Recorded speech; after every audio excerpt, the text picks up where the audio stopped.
Apollo did his duty for his mother's pride. With Artemis, his twin, he felled Niobe's brood. But when the deed was done, he found his conscience pained. And to the good of mortal souls, he turned his aim to heal the wounded world with muse-inspired arts. At Delphi, he bestowed his sacred oracle, that his prophetic wisdom would the people serve. The beauty of the Lexicon awaits your next discovery. Find more shards, get more tails. I like it.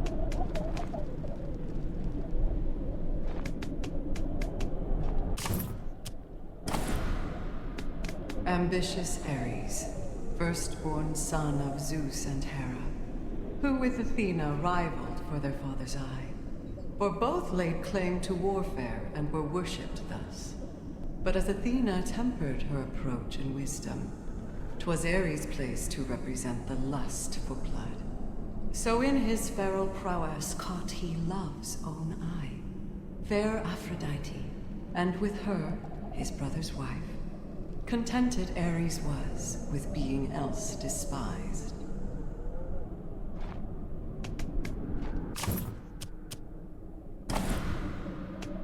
Precocious Artemis, who drew of Titan blood in war while she herself was scarcely Titan-born, protecting Mother Leto with her noble blade. The moon and hunt is her domain, her bow unmatched. So even must admit Apollo, twin and rival. While he in contest is precise and elegant, in battle, Artemis remains the fiercer foe. By moonlight, lethal intuition wins the day.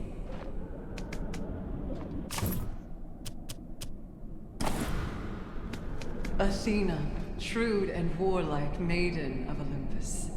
The favorite of Zeus, for motherless she sprang. From him alone, a goddess fully formed and armored. Her duty to Olympus and the good of man, she serves with intellect and courage in its use. Not prophecy, but foresight was her wisdom's gift. As when to Athens she bestowed the olive tree, and in doing so, elevated mortal life.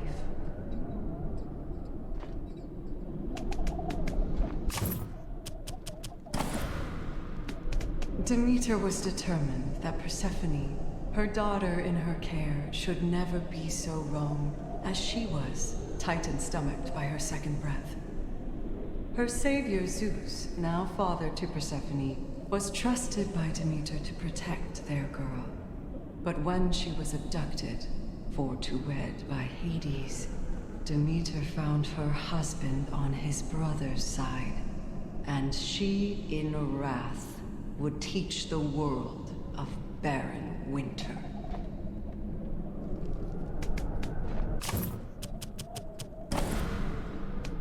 Ebullient Dionysus, double-born of Zeus and Semele, who proved too mortal for his sight. In death, she, Dionysus, gave untimely birth. Yet Zeus was quick, and stitched the babe into his thigh.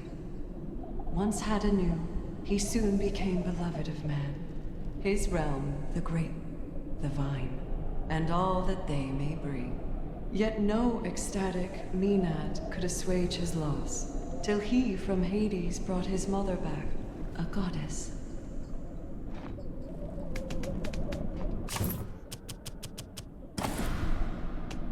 In shadow, unseen, prospers Hades of the dead, whose flesh was monstered in the stomach of his father.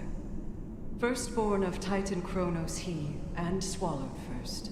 Revenged he would be, as brothers fought as one. Victorious, the underworld was given him, so that his visage would the dead alone torment. And mortal fear and pain would be his only solace, until his brother Zeus would help procure a bride.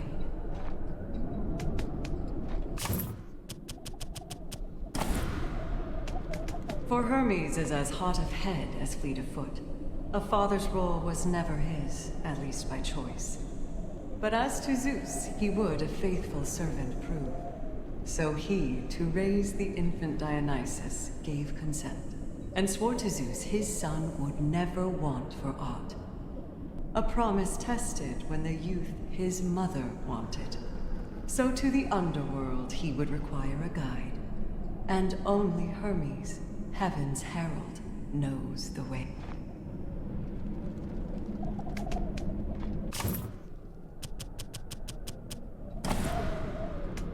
The keeper of eternal fire, veiled Hestia, was courted by Apollo and Poseidon both. When Zeus implored her for a choice, good Hestia spake. Whichever one I choose, the other threatens war. I choose instead the peace, the home, the hearth, the flame. A virgin sworn shall I become, so witness Zeus. For choosing duty over all, beloved Hestia is in the heart of every Grecian home and...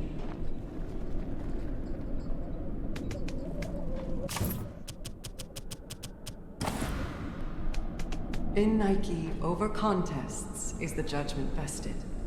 Above the field of war she rides and duly serves, to glorify the victor as bestowed by fate. Of Zeus's favor Nike had been affluent, since she alone did shield him from the Typhon's blow. And from Athena's springing, she herself became as fast a friend as e'er she had, inseparable. But favor friendships would she none, alas for her.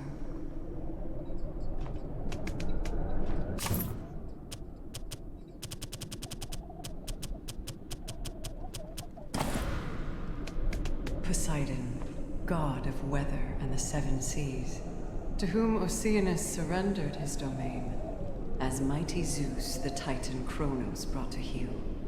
And but for Zeus his brother, would Poseidon be the utmost power known upon Olympus's mount.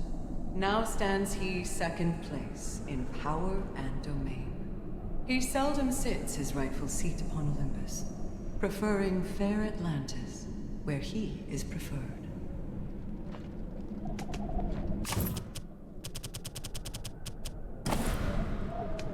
Lord Zeus had dreamt of justice in his days of youth, for he alone was spared the hungry maw of Kronos. At last, by craft of poison, were his kin disgorged. Thus, Zeus became the savior of his generation, as every Titan down to Tartarus was cast. A loving god was he, for many did he love.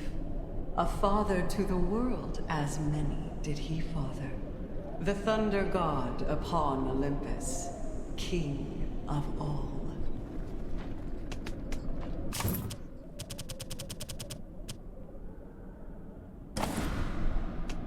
In distant heaven, Aether sits above it all, a vast celestial firmament to call his own. Our sea and sky, the children he looks down upon, as does he on Olympus, and the gods he hosts. When near his most beloved sister, Hemera, the day imbues him with a rich cerulean hue. Yet in the darkening presence of his mother Nyx, he takes her sable on and fades from earthy sight.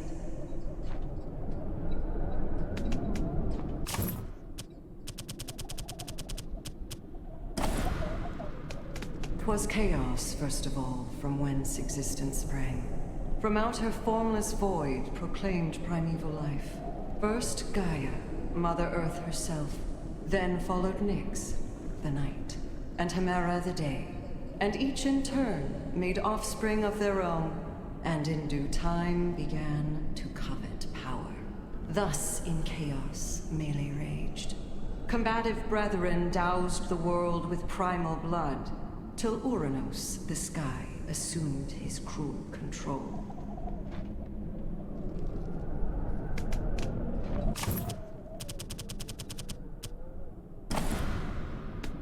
When first from chaos sprang she, Gaia, Mother Earth, her thoughts were to the betterment of all her heirs, and so at odds ere since with kings unjust, unkind. First Ouranos, whose overthrow she would conceive, then Kronos, having proved himself no truer god. entrusting in her nymphs the care of infant Zeus, whose revolution she would help foment in time. Though slumbering, ever watchful Gaia, yet above.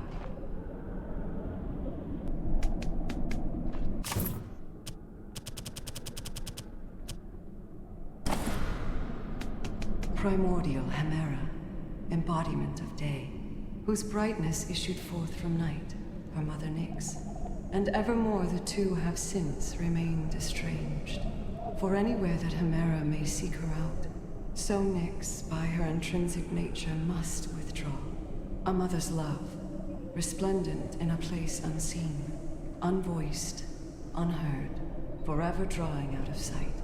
A never-ending cycle born of fruitless search.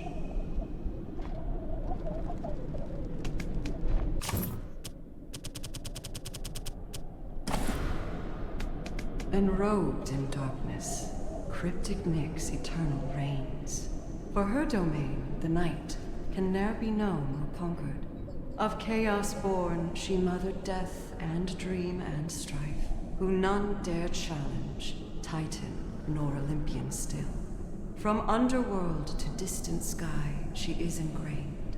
No lust to rule, no sides she takes, yet Nyx endures, to shrink from day alone, and to return apace, seeing all that would from light be kept concealed.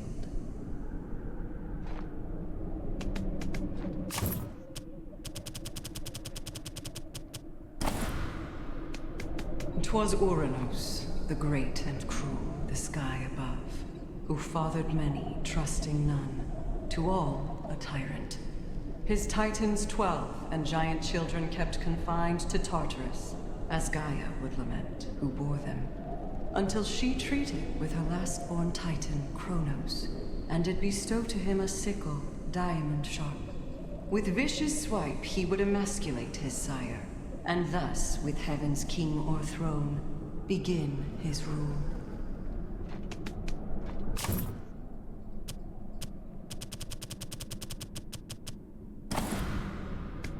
Rapacious Kronos, cruel and massive Titan king, whose appetites would shape the nascent course of fate.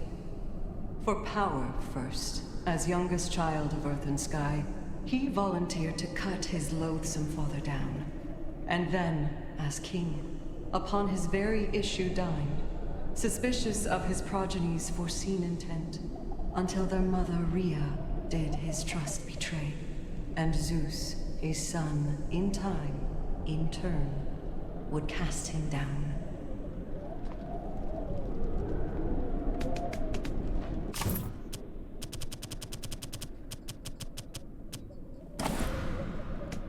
For knowledge and intelligence did Coeus stand, though questioned did he not his loyalty to Kronos. And in his fall and shining Mount Olympus's rise, did Coeus find himself in Hades' deepest reach. Yet cleverly he sought escape from Tartarus' grasp. His adamantine shackles filed down o'er time. So fled he to the threshold of the underworld, where hope is crushed in faithful Cerberus' threefold jaw.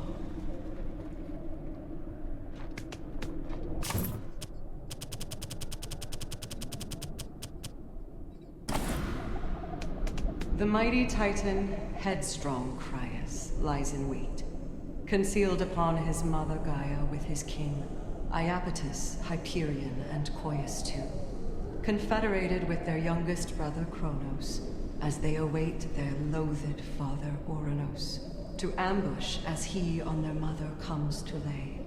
And thus they seize the pillars of the sky together, to bind their wicked sire as he is unmanned.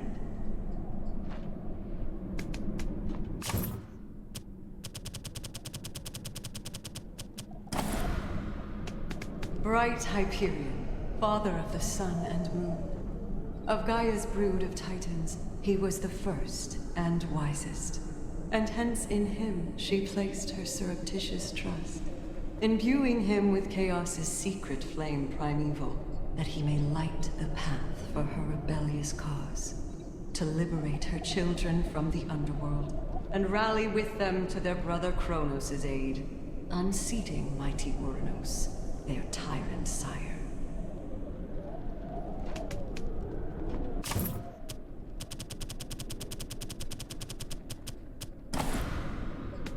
Iapetus, the Titan craftsman, was compelled to realize his vision of a mortal man. So toiled in his workshop to fruition he, and proudly showed his new creation to his sons. Menetius, Atlas, Epimetheus stood blank.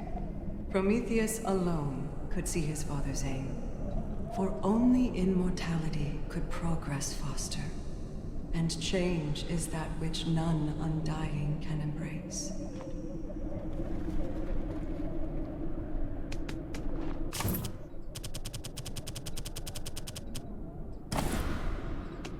Mnemosyne, the Titaness, could ne'er forget the brazen cruelty of her brother Kronos' rule. So kept she in the company of Olympian gods, and made of Zeus, ambitious, young and proud, a lover. They sired Muses 9, to whom these lines owe thanks. Her memories she lent to serve his righteous treason. Yet in their victory was Mnemosyne forgot, cast down the Styx to Tartarus, as Titans all.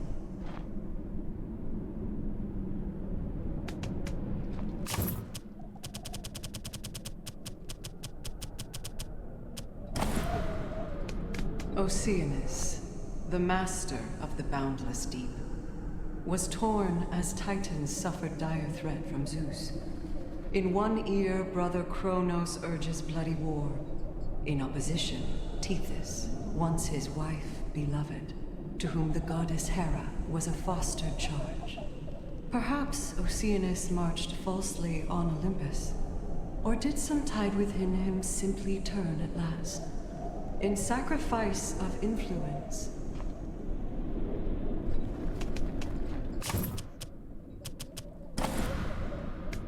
Though Titan Phoebe ne'er opposed the rise of Zeus, the leanings of her husband Coeus fell on her, and since has Tartarus contained her golden light. It was to her from Themis that the oracle passed, that out of jealous Zeus's hands it might be kept, until her daughter Leto did arrange a trade. Her mother, for her freedom, would forsake her gift, that to Apollo, Leto's son by Zeus, would pass.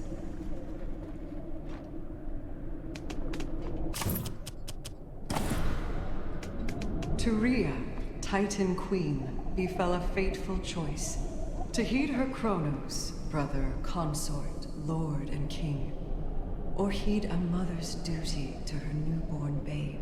For love of baby Zeus, she could no more abide, and sent him hence with Gaia for her nymphs to raise. While fed she to the unjust Kronos' swaddled stone. With this, the mother of Olympus she became. Of Titans, she alone was spared her children's wrath.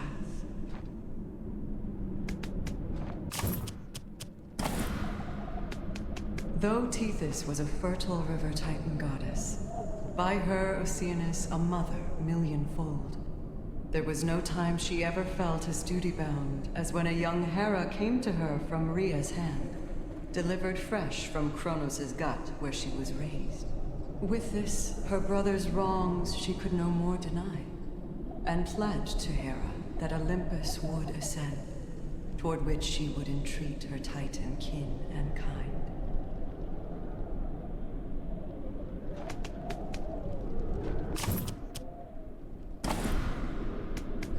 For Theia, Gaia's eldest, heaven's shining light, the company of beauty was the fairest good. It was from her that treasure took its tempting gleam, and nature's splendor learned to hold the gaze of man. Her brightness she compounded with Hyperion's fire, and from their line the sun and stars would surely spring. Yet in the Titan's fall did Theia's brilliance dim, for in the underworld none wish a better view.